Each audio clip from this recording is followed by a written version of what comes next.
El libro de Josué lo hemos estado analizando así nada más por arriba, sacando los principales principios de este libro, aplicándolos al Nuevo Testamento. Ya vimos que aquí en el libro de Josué hemos encontrado principalmente tres cosas. Hay tres secciones del libro de Josué. La primera es antes de que entraran al río Jordán, del capítulo 1 al capítulo 3.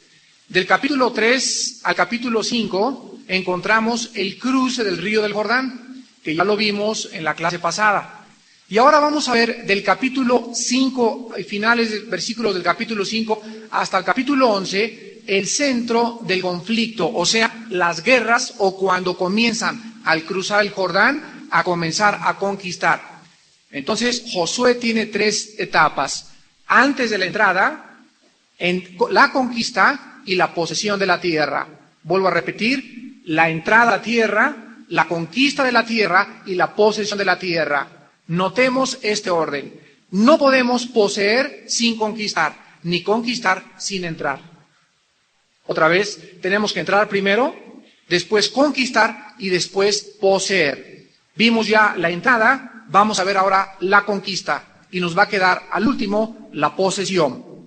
En el capítulo 5 de Josué, principalmente en los últimos versículos del 13 al 15, encontramos estas palabras que nos van a introducir a nuestro estudio de esta mañana.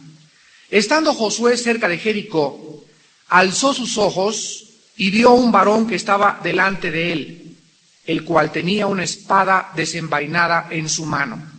Y Josué, yendo hacia él, le dijo: ¿eres de los nuestros o de nuestros enemigos? Él respondió: no, mas como príncipe del ejército de Jehová he venido ahora. Entonces Josué, postrándose sobre su rostro en tierra, le adoró y le dijo: ¿qué dice mi señor a su siervo? Y el príncipe del ejército de Jehová respondió a Josué: quita el calzado de tus pies, porque el lugar donde estás es santo. Y Josué así lo hizo. Capítulo 6. Ahora Jericó estaba cerrada, bien cerrada. A causa de los hijos de Israel, nadie entraba ni salía. Mas Jehová dijo a Josué: mira, yo he entregado en tu mano a Jericó y a su rey con sus varones de guerra. Rodearéis pues la ciudad todos los hombres de guerra, yendo alrededor de la ciudad una vez. Y esto haréis durante 6 días. Y 7 sacerdotes llevarán 7 bocinas de cuerno de carnero delante del arca. Y al 7º día daréis 7 vueltas a la ciudad, y los sacerdotes tocarán las bocinas. Y cuando toquen prolongadamente el cuerno de carnero, así que oigáis el sonido de la bocina, todo el pueblo gritará a gran voz, y el muro de la ciudad caerá. Entonces subirá el pueblo, cada uno derecho hacia adelante. Quiero que veamos en primer lugar aquí que ya acaban de salir de la tierra de Egipto, ya cruzaron el Mar Rojo. Todos los que salieron del Mar Rojo se murieron. Los hijos de los que salieron de Egipto son los que Josué introduce al río Jordán. Y hemos visto que ya el pueblo está al otro lado del río Jordán. O sea, en la experiencia cristiana, recordemos lo siguiente: lo que en el Antiguo Testamento es histórico, en el Nuevo Testamento es espiritual. Vuelvo a repetir, lo que en el Antiguo Testamento es un registro histórico o geográfico, en el Antiguo Testamento es una experiencia espiritual.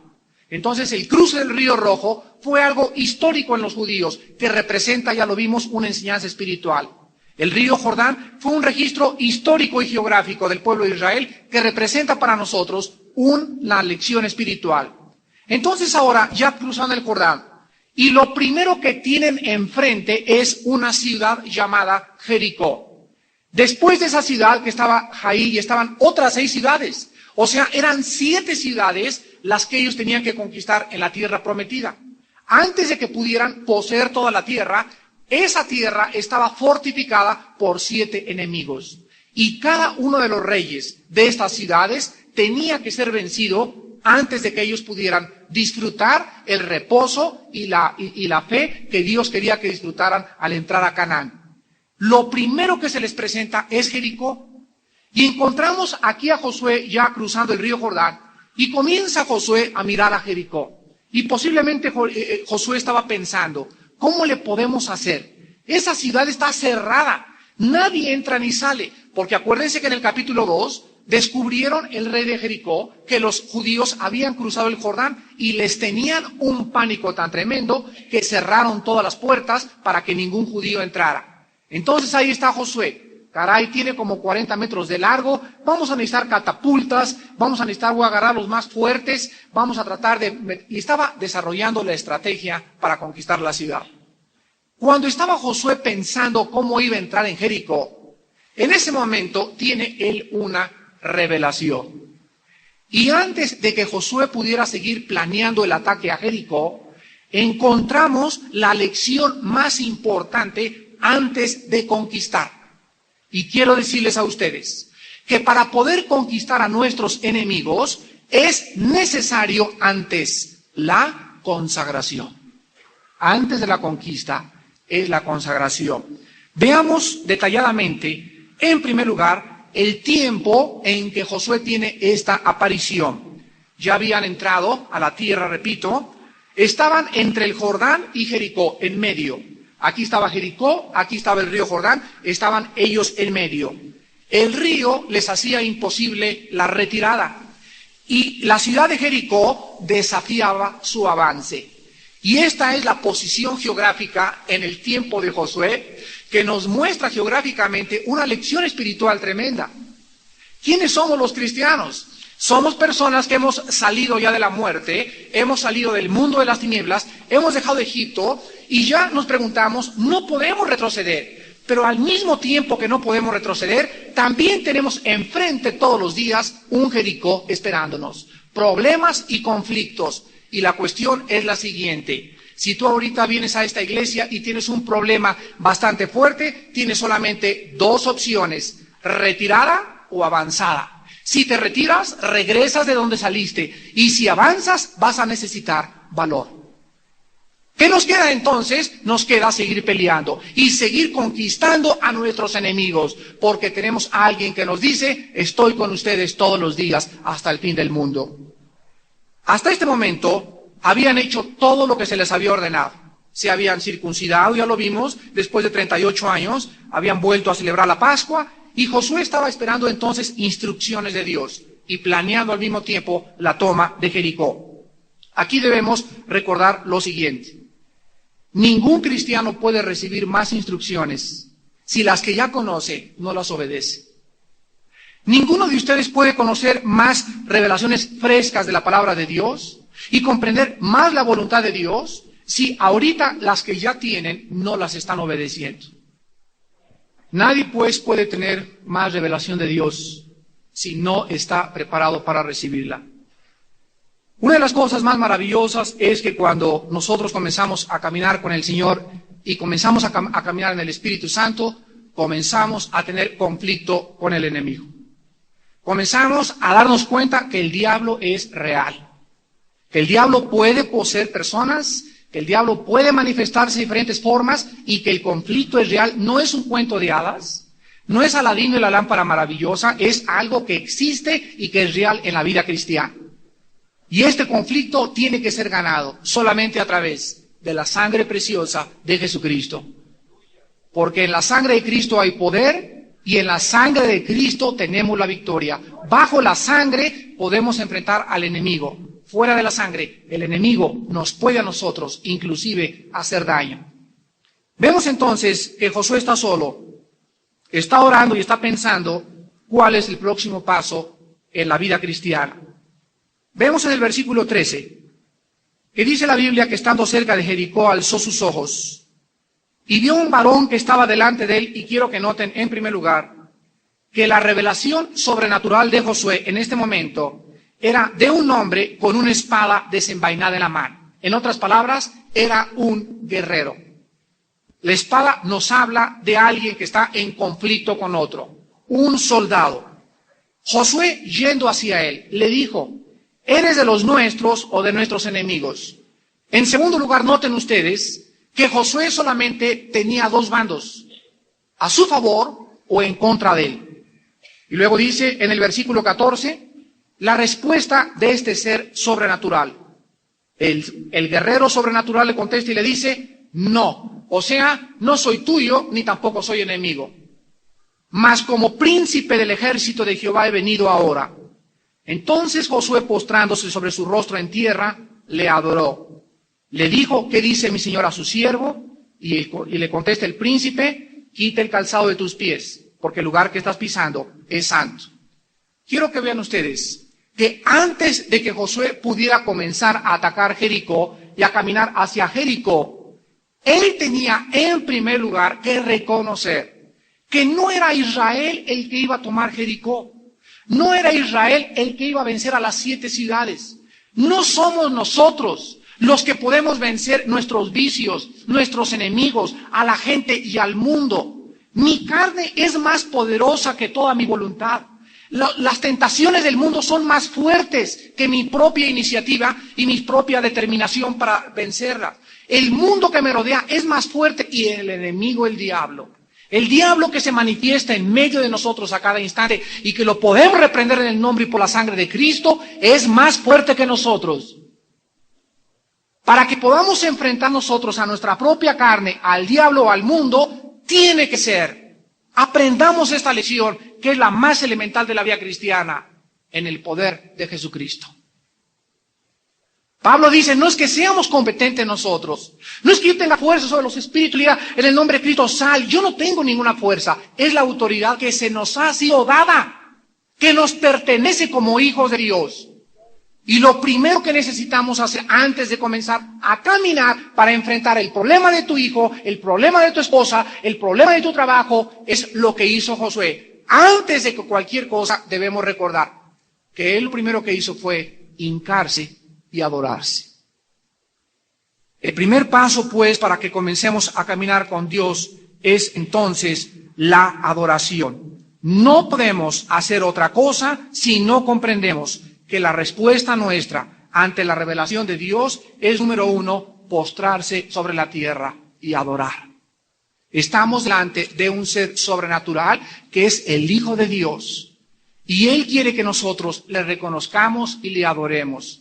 Los verdaderos adoradores le adorarán en espíritu y en verdad.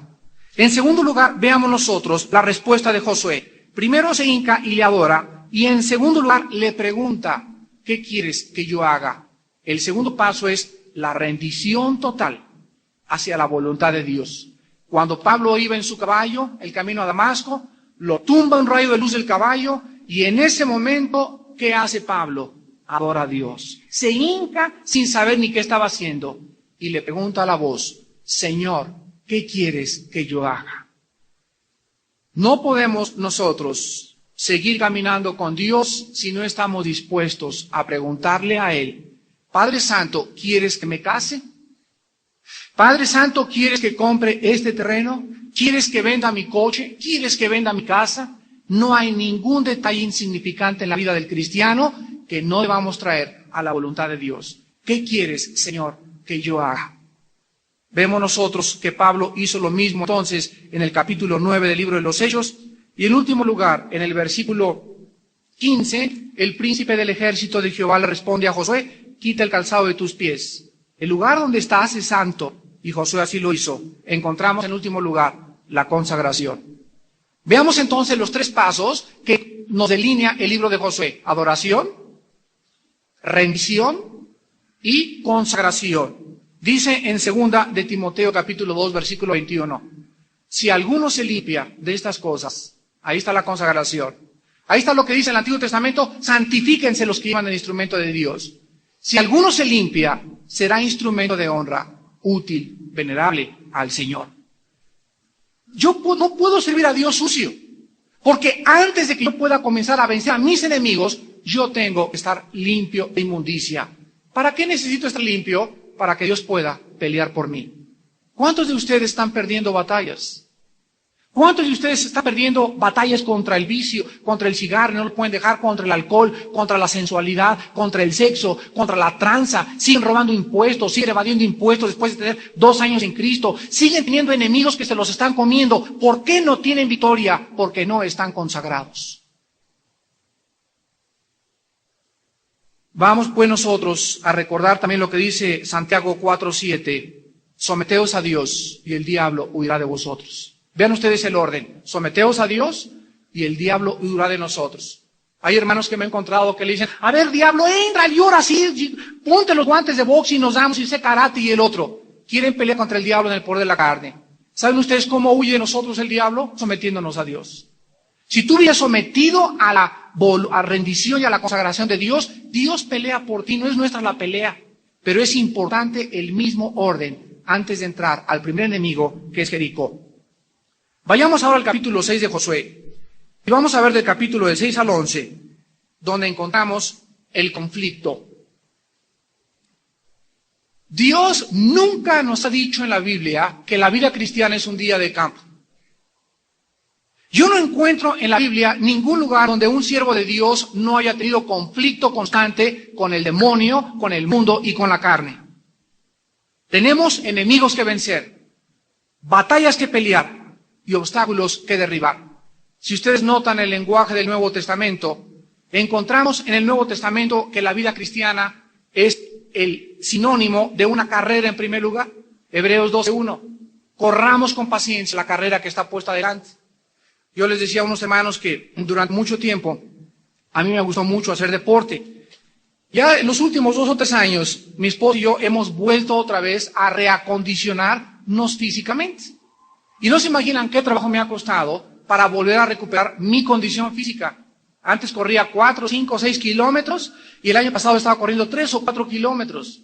Ahora me doy cuenta que para poder reacondicionarme necesito en primer lugar tener la disciplina de darle primero el tiempo a Dios en la mañana y después tener tiempo de irme a correr para arreglar mi cuerpo físico. Y me ha costado casi 2 años volver a correr 3, 4 kilómetros. Pero veo cuando yo voy corriendo que necesito esfuerzo y que a veces comienza que me la taquicardia y párale y a caminar otro ratito. Pero en esta carrera yo veo que yo necesito acondicionar y disciplinar mi cuerpo. La vida cristiana se compara a una carrera. También se compara la vida cristiana a una pelea de box. Dice en 1 Corintios 9:26, porque yo no peleo la batalla cristiana como peleando al aire, sino que sujeto mi cuerpo y lo pongo en servidumbre. Y también se compara a una guerra, a una batalla normal. En 2 Timoteo 4:7 dice, Pablo, he peleado la buena batalla de la fe.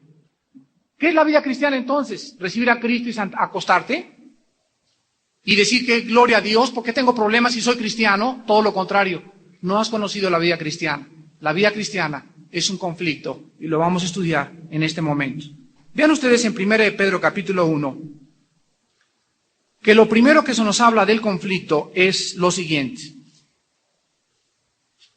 Como estamos viviendo nosotros un conflicto diario contra los poderes del mal, el cristiano es una persona que se va a encontrar todos los días, escúchenme muy bien, todos los días resistiendo a alguien y no conformándose a algo.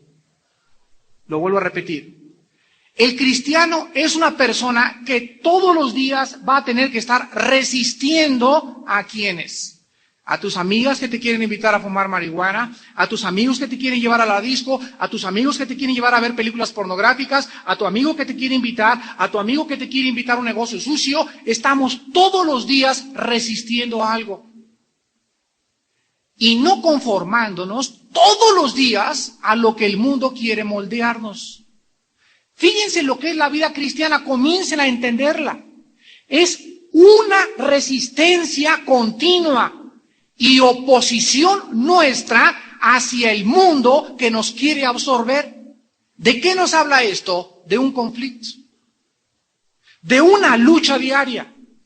Y el apóstol Pedro lo expresa en su primera carta, capítulo 1, del 14 al 15, diciéndonos, como hijos obedientes, no os conforméis. ¿Ya ven? Ahí está, no os conforméis. Todos los días estamos luchando contra aquello que nos quiere conformar. No se conforman, o sea, el cristiano tiene que ser el ser más inconforme que haya en este mundo. Ustedes jóvenes eran rebeldes, eran hippies, eran drogadictos, eran borrachos, ¿Por qué? Porque no querían conformarse. Dice la juventud, somos inconformes contra los patrones del mundo. Cuando vienes a Cristo, de veras comienzas a vivir inconforme. ¿Contra quién? Contra el mundo. No nos conformamos a las normas y a los patrones del mundo. Como hijos obedientes, no os conforméis a los deseos que antes teníais estando en vuestra ignorancia, sino como aquel que os llamó es santo, sed también vosotros santos en toda vuestra manera de vivir. Vemos pues entonces que el conflicto, regresamos a Josué, el conflicto al entrar a Canaán era algo que los esperaba para poder desafiar su fuerza de voluntad. Quiero que vean ustedes en el conflicto 4 cosas. Número 1, Canaán era una gran campaña. No era la batalla de un solo hombre. Para conquistar la tierra prometida tenían que entrar en grupo. Número 2, toda batalla, cada guerra que peleamos los cristianos y cada batalla que pelearon en el Antiguo Testamento fue crítica y difícil. Número 3, los secretos de la victoria y los secretos para ganar se encuentran en el capítulo 6 y en el capítulo 7 de Josué. Y con estos 3 puntos vamos a continuar viendo el primero. En primer lugar, al entrar a la tierra de Canaán, se necesitaba un grupo de personas. No le dijo Dios a Josué, entra tú solo. De la misma manera, si no comprendemos que la batalla la tenemos que ganar todos juntos, es la iglesia la que Dios bendice, no los individuos, para poder conquistar y ganar, no vamos a comprender lo que dice en 1 Corintios 12, vosotros sois el cuerpo de Cristo. Hay cristianos que se aíslan y dicen, pues yo no necesito ir a ninguna congregación. Yo puedo vivir mi vida cristiana solo. Yo puedo alimentarme la Biblia en mi casa. Bueno, esto no existe en la Biblia. Hebreos 10, 24 y 25 dice, no dejando de congregarnos. No dejando de congregarnos como algunos tienen por costumbre. ¿Por qué quiere Dios que vivamos en un cuerpo? ¿Por qué quiere Dios que asistamos a una iglesia? ¿Por qué quiere Dios que vivamos en comunión? ¿Por qué quiere que nos vayamos a día de campo? ¿Por qué quiere que a la salida nos juntemos y nos consolemos y nos abracemos y no estemos comiéndonos y mordiéndonos unos a otros? Porque de esta manera demostramos la vida cristiana. Qué difícil es llegar a una iglesia y soportar a la hermana que te cae gorda, ¿no es cierto? Qué difícil es llegar a la iglesia y sentarte siempre junto con un cuate que le apesta la boca a coladera. Qué difícil es a la iglesia cristiana decir, pues yo no voy a esa iglesia porque la familia fulana me cae gorda. Y siempre buscan mejor irse al Club de Leones o al Club Casablanca u otro lugar donde nadie los moleste. ¿Sabes una cosa? Aquí no hay baños de vapor. Ni hay alberca tampoco aquí en la iglesia. No es un día de campo, es un conflicto constante donde vas a demostrar tu fe en Cristo soportando a tus hermanos y perdonándolos como Él nos perdonó desde la cruz. Ahora, toda campaña necesita una organización. Imagínense a Josué al entrar y ver las 7 ciudades, como el Borras. A ver, váyanse ustedes por allá y ustedes por acá. No, se tuvo que planear una estrategia. ¿Qué cosa más preciosa? ¿Saben ustedes qué fue lo que planeó Josué? Fíjense ustedes. Josué planea la estrategia de primero presionar el centro de la tierra. Aquí está Canaán. Y Josué lanza una campaña al centro. Los reyes alrededor de Canaán hicieron lo siguiente. Como vieron que los judíos entraron al centro de la tierra, hicieron esto, abandonaron el sur y abandonaron el norte para atrapar a Josué en medio. Dijeron, se metió a la cueva del lobo. Pero cuando Josué conquistó Jericó, Josué huyó hacia el sur, tomó el sur mientras los del sur estaban en el centro, rodeó y agarró el norte mientras los del norte estaban en el centro. Y la estrategia de Canaán nos habla también que nosotros necesitamos una estrategia para pelear contra el enemigo. Ejemplos. Tú tienes un problema con fumar, por ejemplo, es un ejemplo nada más, ¿verdad? Y tú no puedes dejar de fumar. Tú no puedes decir, bueno, mañana ya no voy a querer fumar y lo voy a dejar así nomás como así. No puedes decir, mañana voy a dejar la copa nada más porque sí, o mañana voy a dejar de ver a mi amante. En la vida cristiana se necesita una estrategia y te voy a decir cuál es. Si tú quieres dejar de fumar, quiero que recuerdes lo siguiente. Una de las cosas que van relacionadas con la fumada es la bebida del famoso cafecito. Y para que tú puedas dejar de fumar, vas a tener primero que dejar el cafecito. Porque el café te altera el sistema nervioso y te produce que fumes. Entonces, si tú comienzas a hacer una estrategia donde no vas a tomar café tampoco, vas a descubrir que va a ser más fácil para ti dejar el cigarro. Otro punto. Yo no puedo dejar el cigarro, hermano, porque mi esposo también fuma y cada vez que lo voy a fumar se me antoja. Tú necesitas una estrategia y planéala con tu esposo. Si él no es cristiano, tú necesitas pedirle a Dios y decirle, Padre Santo, cada mañana me voy a levantar y voy a memorizarme 5 versículos de la Biblia. Voy a pasar más tiempo contigo en oración y a través de esta estrategia voy a tratar de vencer el enemigo que traigo dentro. Si tú no usas esta estrategia para vencer el cigarro, no lo vas a poder vencer. ¿Te gustan mucho las muchachonas? ¿Eres una persona muy sensual? Necesitas una estrategia para vencer el sexo. Número 1, ya no compres revistas pornográficas. Número 2, escápate de películas pornográficas, ya no las rentes. Número 3, comienza a sacar de tu casa las revistas que tengan personas desnudas y que te inciten a caer en el pecado sexual. Si tú dices, quiero vencer el sexo, y sigues comprando revistas y sigues viendo películas, jamás lo vas a poder hacer. Porque la vida cristiana es una estrategia. ¿Saben ustedes de dónde viene esto? En 2 Corintios 2:11, dice el apóstol Pablo, no ignoramos las maquinaciones de Satanás. La palabra maquinaciones es la palabra griega que significa métodos o estrategias para pelear. Cuando el diablo nos ataca, no se te aparece en la noche y te hace ¡bú! O se te aparece el día de Halloween, o se te aparece cuando estás borracho. Cuando el diablo ataca la vida de un hijo de Dios, cuando el diablo ataca a la iglesia de Dios, cuando el diablo ataca a la Biblia, él usa una estrategia. Él es el estratega más grande por excelencia de los poderes del mal. Y si el diablo quiere que caigas con otra mujer que no es tu esposa, el diablo va a comenzar a armar un plan maquiavélico, diabólico, y que va a ir cerrando poco a poco su plan hasta que tú caigas en la trampa. Cuando nosotros vemos una trampa enfrente de la vida cristiana y no la discernimos, si tú tienes un amigo que ya sabes que toma y que le gustan las muchachas y sigue saliendo con él va a ser el instrumento de la estrategia de Satanás. Y te va a ir minando poco a poco tus defensas hasta que cuando te des cuenta ya estás haciendo lo mismo que hacías antes de conocer a Cristo. El diablo es astuto y va minando nuestras fuerzas poco a poco. En segundo lugar, todas las batallas que peleó Josué fueron críticas y difíciles. Quiero que noten ustedes que los lugares geográficos más críticos fueron los siguientes. En la primera fase de la campaña de Josué en la tierra de Canaán, atacó Jericó y después Ahí, capítulos 6 y 7. En la segunda fase atacó Gabaón y Bet-Horón en el capítulo 10. Y en la tercera fase fueron las aguas de Merom en el capítulo 11.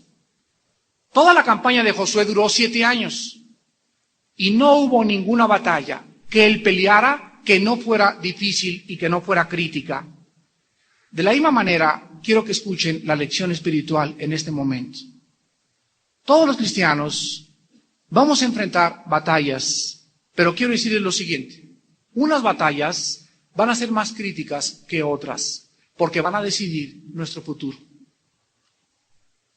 Si tú estás soltera ahorita y estás tratando de decidir con quién te vas a casar, la batalla que tú vas a pelear contra los poderes del mal que quieren que te cases con la persona equivocada, va a ser una batalla donde va a decidir tu futuro. Por lo tanto, va a ser más crítico el escoger el futuro esposo o la futura esposa que cualquier otra batalla que tú libres en tu vida cristiana. Pero ¿saben una cosa? No hay ninguna batalla donde no necesitemos al Señor. Todas para nosotros son difíciles porque pueden marcar nuestro futuro. Ahora veamos los secretos de la victoria en el capítulo 6 y 7 del libro de Josué. Ya vimos entonces que viene la rendición y la consagración hacia Dios. Después hay una estrategia, yo tengo que levantarme y planear mi vida todos los días. ¿Cómo puedo yo planear mi vida? viviendo en comunión con Dios. Si un militar no tiene un mapa para leer cuál es la avanzada del día, cuál es el telefonema del general para acercarse a pelear a tal cosa, o quédense ahí o espérense, el general no sabría dirigir una batalla. ¿Cómo puedes tú planear una estrategia si nunca consultas los mapas? ¿Cómo puedes vivir tu vida cristiana sin estar consultando cuál es la voluntad de Dios para tu vida? Todos los días, cuando ustedes vienen a la palabra de Dios, encuentran las nuevas instrucciones que les han de dirigir. Pero quiero decirles a ustedes lo siguiente: nadie va a poder encontrar la voluntad de Dios si no le estás buscando todos los días en la comunión con Él. Antes de leer esto, en el capítulo 50 de Isaías, anoche estaba meditando en uno de los versículos que más han impactado mi vida. Fíjense lo que le estoy diciendo. Leí anoche uno de los versículos que más han impactado mi vida cristiana. Y vengo bien emocionado de compartirlo con ustedes, antes de leer los secretos de la victoria. En el capítulo 50 de Isaías, encontramos a Jesucristo. ¿Y de qué manera Jesucristo, en el lenguaje del profeta Isaías, comenzó a caminar con el Padre?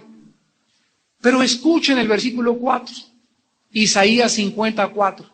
Vean qué cosa más preciosa. Jehová el Señor, está hablando Cristo, me dio lengua de sabios para saber hablar palabras al cansado.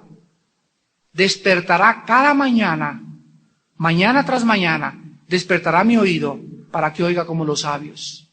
¿Saben lo que dice este versículo? Escúchenme. Dios despertaba todos los días a su Hijo Jesucristo mientras Él vivía en la tierra para darle las palabras que Él necesitaba dar a los cansados.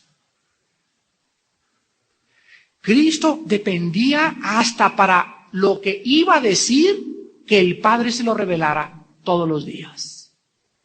Cristo no hubo un momento en su vida que se levantó y dijo, ya me la sé de todas. Él era el Hijo de Dios, pero Él estaba sujeto mientras estaba en su cuerpo humano. Y Él no decía, yo no necesito la comunión con mi Padre. Dios despertaba, dice este versículo, a su Hijo todos los días. Me despertará cada día para darme palabras sabias a los que están cansados.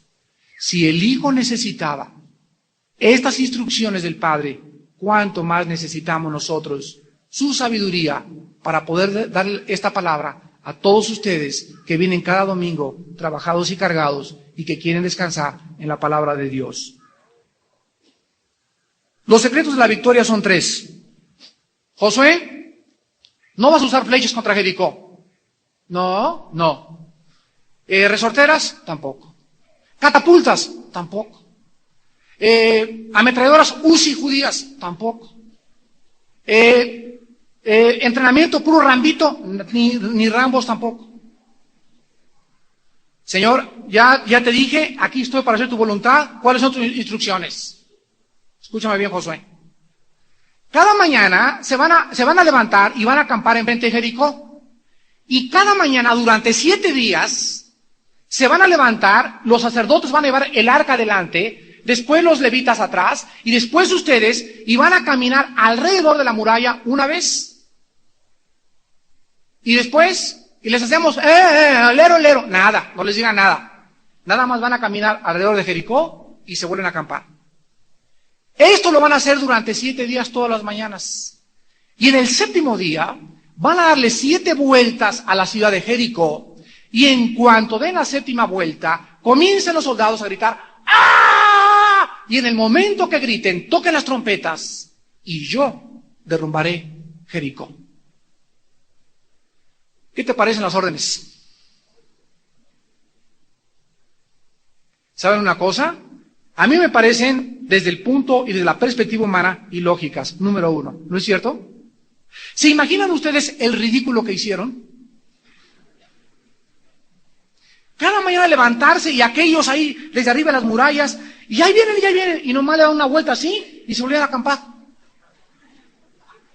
Yo pienso que al 3.º o 4.º día, los soldados arriba de Jericó comenzaron a decir, les calentó el sol la cabeza. Están locos de remate.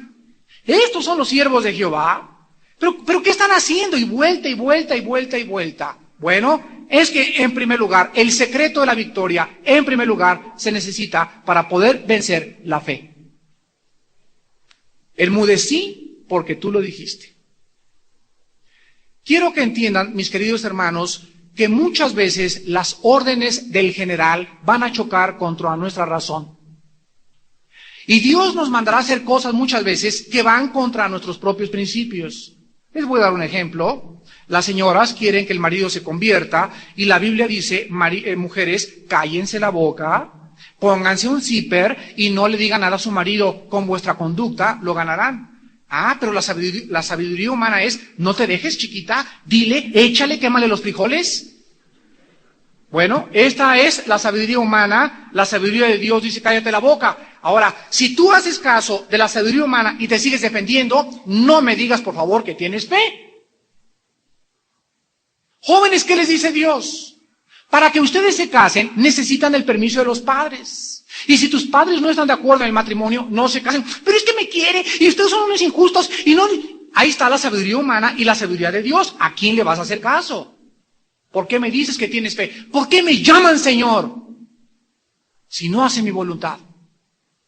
Sabiduría humana. Invierte, busca la bolsa, mete el petrobonos, manda tu lana en dólares. La sabiduría de Dios es, da al reino. ¿Quieren de veras tener dinero? Den al reino de Dios y no hay un céntimo que Dios quede como deudor de ustedes. Entonces nuestra vida siempre va a enfrentar dos alternativas. O hacemos lo que el mundo nos dice, o hacemos lo que Dios nos dice. Hace algunos días, yo le agradezco, no sé quién es alguno de ustedes, me mandó unos apuntes sobre la historia de los judíos y sobre un escritor que leí hace mucho tiempo que se llama Carlos Sagan, sobre la historia de la evolución orgánica, la historia de los judíos, etcétera, etcétera, filosofía. Esta persona que me mandó estos escritos, estoy seguro que lo hizo con buena intención, creyendo que yo no había leído estos estudios que aparentemente contradicen mi libro que escribí sobre la creación y evolución. Cuando leí estos escritos, recordé lo que dice 1 Corintios 2:14. El hombre natural no entiende las cosas que son del Espíritu, porque para él le son locura. Ahí está. Si Josué estuviera loco, realmente hubiera sido obra de un loco, pero las instrucciones de Dios eran claras. Él seguía el camino a la victoria, creyendo lo que Dios decía.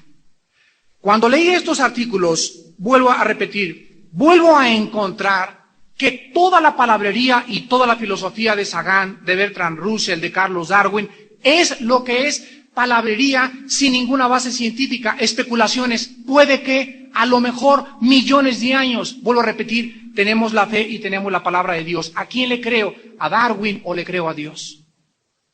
Ahora, lo más curioso es que la ciencia jamás ha desacreditado la Biblia. Jamás. Jamás hay un hecho científico comprobado que haya podido contradecir la Biblia. Escúchenme lo que les acabo de decir. No existe ningún experimento científico comprobado que haya contradecido la Biblia. Y al cambio, sí existen experimentos científicos que contradicen la teoría de la evolución, como lo explico en el libro. Entonces, ¿qué más quieren?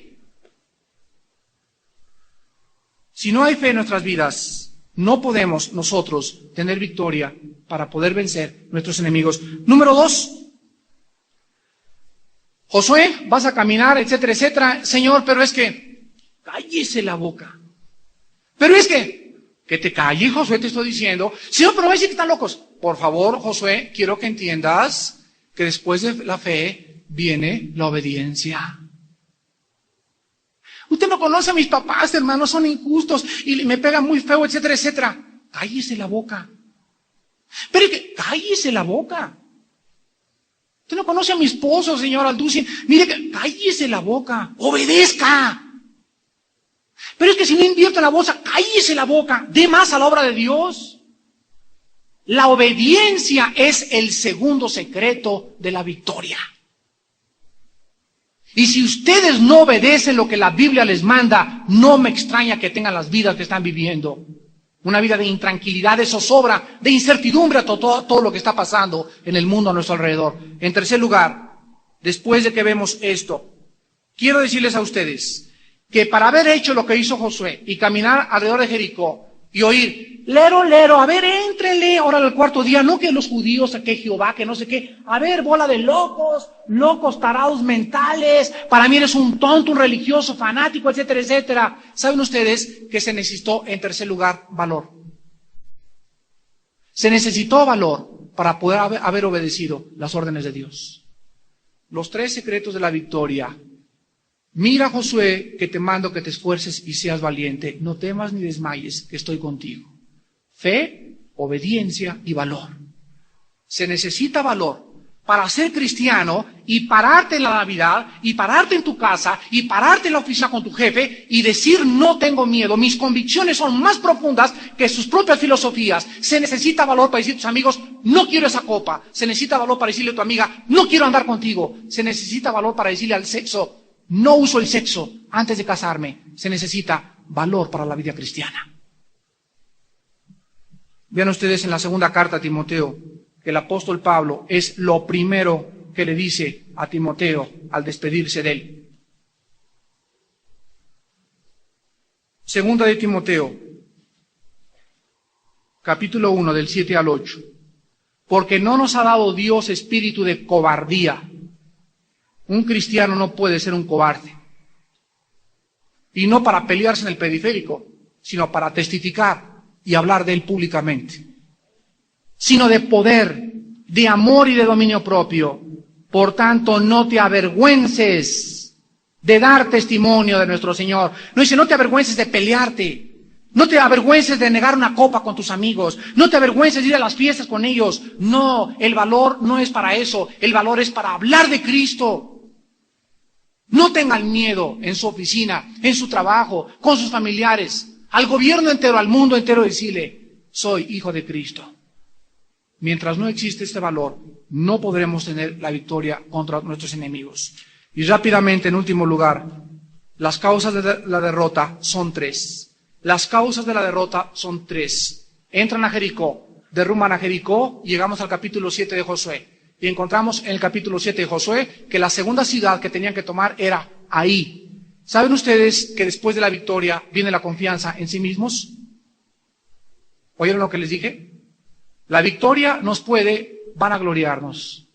Y nuestros logros y éxitos pueden producir en nosotros confianza en sí mismos. Llega, descansa Josué con todos los soldados. Llega Josué y les dice, vayan, investiguen. Así como cayó Jericó, investiguen ahí. Y manda algunos soldaditos, y regresan los soldaditos. No, hombre, Josué, ¿sabes qué? Aquí con 10, pero rápido nos los echamos. Manden 10 ahí, y Josué aquí todavía. Y llegan todos chamugados, ensangrentados. Josué, nos ganaron. Y viene Josué, Señor, pero ¿cómo que nos ganaron? Si tú nos dijiste que ibas a estar con nosotros. 3, las causas de la derrota en la vida cristiana. Número 1, confianza en sí mismos. Confianza en sí mismos. El reporte que traían los espías demostraba que confiaban en ellos mismos. No importa lo pequeño de la batalla, mis queridos hermanos, siempre necesitaremos a Dios. Proverbios 3. No seas sabio en tu propia opinión. No seas sabio para tomar una decisión sin consultar a Dios. La confianza en sí mismos nos puede llevar a la derrota. Número 2, la avaricia. Un hombre en el campamento de Josué se robó un manto babilónico, 200 ciclos de plata y un lingote de oro. Robaron a Dios. ¿Por qué? Porque Dios había dicho antes, quiero que el anatema y todo lo que pertenece aquí en esta ciudad se ponga en el tesoro de Jehová. Y este hombre robó a Dios. Malaquías 3 dice, malditos sois con maldición porque me habéis robado. ¿En qué te hemos robado? Con vuestros diezmos y con vuestras ofrendas. Cada cristiano que trata de evadir lo que Dios nos pide por obediencia y por fe entregarle, está sembrando el camino para su derrota. ¿Por qué te va mal en la vida muchas veces? ¿Porque tienes problemas económicos muchas veces? Busca siempre el origen, que le estás o le has estado robando a Dios. Y sabes una cosa, a Dios nadie le puede robar, porque nadie puede burlarse de él. Y en tercer lugar, tenemos no solamente la avaricia, sino que tenemos también que escondieron el pecado de Acán y no lo revelaron a todos los demás. Cuando alguno de ustedes sepa y vayas a ver a algún hermano que golpea a su esposa y tú no vayas con ninguno de la congregación, ven con tu pastor y me dices, Armando, no es chisme, pero quiero que sepa que yo conozco a un fulano aquí en la iglesia que le pega a su esposa, no es chisme, estás compartiéndome algo del cual solamente nosotros podemos ayudar a ese matrimonio. Pero si ustedes no vienen conmigo y en lugar van y lo divulgan por la congregación, se hace chisme en la iglesia. Pero si tú vienes conmigo y después oyes que otra persona oyó lo que tú me dijiste, entonces yo soy el chismoso. Porque tú sabes que yo soy el único que lo sabía. Y sabes una cosa, delante de Dios te lo digo, el día que uno de nosotros divulgue algo secreto de ustedes, en ese momento no somos ni merecemos ser llamados siervos de Cristo. Vengan con nosotros. Nosotros podemos ayudar a las familias y podemos cubrir ese problema antes de que pueda desviarse y envenenar toda la congregación. Un poco de levadura nos leuda a todos. Hermanos en Jesús, en esta mañana tenemos delante de nosotros todos los objetivos y los desafíos del 88. Y tenemos problemas que enfrentar. Tenemos problemas de inflación, problemas económicos, morales, familiares y de todo tipo. No tengamos miedo. El Señor está con nosotros, pero dejemos que Él pelee la batalla. Estás peleando tú por ti misma. Ríndete a Dios esta mañana. Dile, Señor, ve tú delante, tú sé mi escudo y mi galardón.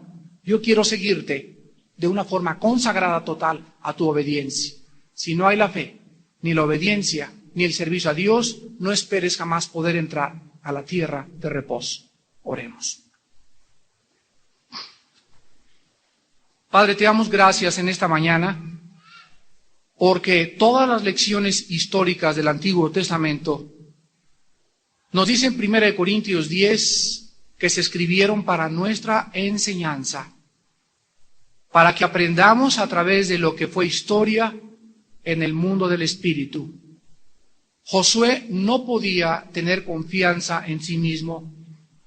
Josué no podía confiar en sí mismo, en sus fuerzas, porque no tenía ningunas, ni valor tampoco. Y Josué tenía que compartir la victoria con todos sus hermanos. Padre, gracias porque muchas veces lo que tú nos dices choca contra nuestra lógica y nuestra razón. Pero es que tus pensamientos no son nuestros pensamientos. Tú no piensas igual que nosotros. Nuestra línea de lógica elemental es muy diferente a tu lógica. Y por fe creemos lo que tú has dicho, porque como todo soldado, no podemos discutir las órdenes sin obedecerlas. La Biblia no se nos fue dada para que la discutiéramos, sino para que la obedeciéramos en fe a Cristo. Padre, te pido que en esta mañana todas estas lecciones de la victoria y de la derrota nos apropiemos de ellas y podamos recordar que en cuanto confiemos en nosotros mismos, en cuanto la avaricia entre a nuestro corazón y comencemos a caer en la idolatría, porque la avaricia es idolatría, y en cuanto comencemos a ocultar pecados de nuestros propios hermanos y no lo compartamos con nuestros líderes que están puestos para ayudar a los que están en pecado, no podemos esperar tener la victoria. Padre, te pedimos que tu palabra haya hecho el efecto que nuestras almas necesitan y que comprendamos que antes de la conquista es la consagración. En el nombre de Cristo. Amén.